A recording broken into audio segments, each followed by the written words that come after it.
I watched her walk away without looking back. No hesitation, no final glance, not even a flicker of doubt in her eyes. Just silence, footsteps, and a door that did creak when it closed, like even the house had given up on me. I didn't stop her.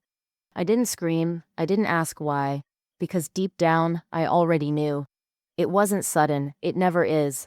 The unraveling starts slow, in forgotten smiles, quiet dinners, missed calls that didn't feel accidental. I felt her slipping away months before she left. But still, I held on. You always do when you love someone that deeply. You hold on even as the rope burns your hands. You tell yourself it's just a phase, that love finds a way. But love didn't save us. And that day, I let go. Not because I didn't care, but because I was tired of begging someone to stay. Where are you watching this from? Let me know in the comments, because maybe you've been here too, where the silence hurts more than shouting, and the absence feels louder than any goodbye. The day she left, I remember standing in the kitchen, staring at two untouched cups of coffee. Hers had gone cold, just like us. There was no fight, no drama.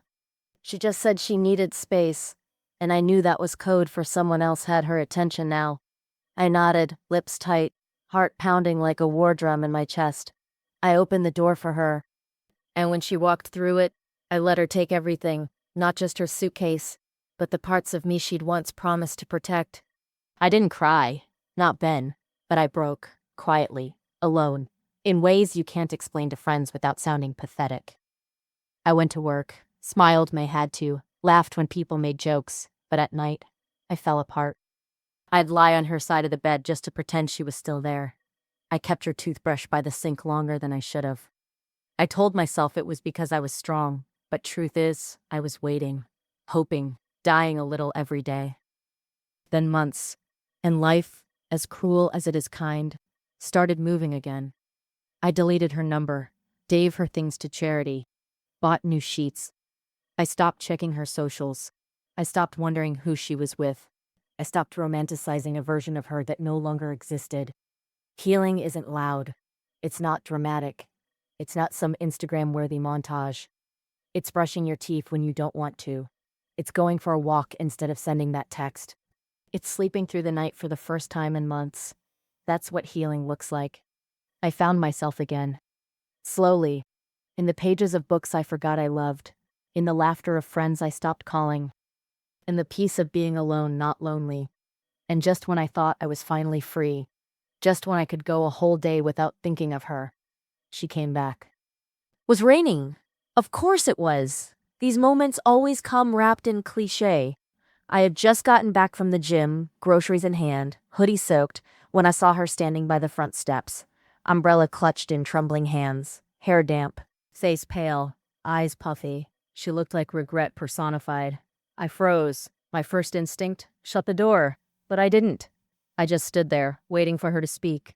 "I've been trying to reach you," she said, voice shaking. I didn't answer. I didn't know how to say it, but I made a mistake. I almost laughed, not because it was funny, but because it was too damn familiar.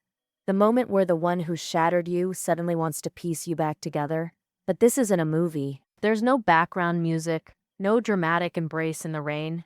Just two people, one of whom finally found peace, and the other who realized they'd thrown it away. She went on. Told me how the guy she thought was better turned out to be a lie. Told me how she couldn't sleep, how she saw my face in strangers, how she missed my kindness, my patience, the things she once took for granted. She cried, right there on the porch, and for a moment, I almost let her in. Because memories are powerful like that. They seduce you into believing, maybe, just maybe, it wasn't that bad. But then I remembered. I remembered what it felt like to sleep alone while imagining her with someone else. I remembered the birthdays she forgot, the nights I sat alone while she worked late. I remembered standing in the kitchen that morning, knowing she had already left me emotionally long before she left physically. So I looked her in the eyes and asked, "Why now?" She hesitated, because I realized what I lost. I nodded. I realized what I found. She looked confused. "What do you mean?" "Myself," I said. "I found myself." And that was the truth. The man she left behind no longer existed. He had been broken, gutted, rebuilt, piece by piece, brick by brick. Not out of spite, but out of necessity. And letting her back in would be like burning down the home I'd spent a year rebuilding. She begged, said she'd changed, said she'd do anything, and maybe she had. But I wasn't her savior. I wasn't her comfort zone. I was a man who finally learned that self-worth isn't found in someone's return. It's found in your own decision to never go back to the thing that broke you. So I said no. Not loudly, not cruelly, just no. She wept, whispered, "I don't deserve another chance, do I?" And I whispered back, "No, but I deserve peace." She left, this time slower, with tears, with regret, with a glance over her shoulder. And I closed the door, not out of anger, not out of pride, but out of love, for myself. Not every story needs a second chapter. Sometimes the most powerful ending is the one where you don't reopen the book.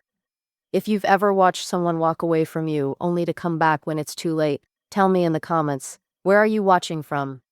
Because somewhere, someone else is healing too. We're not alone. We're just stronger now.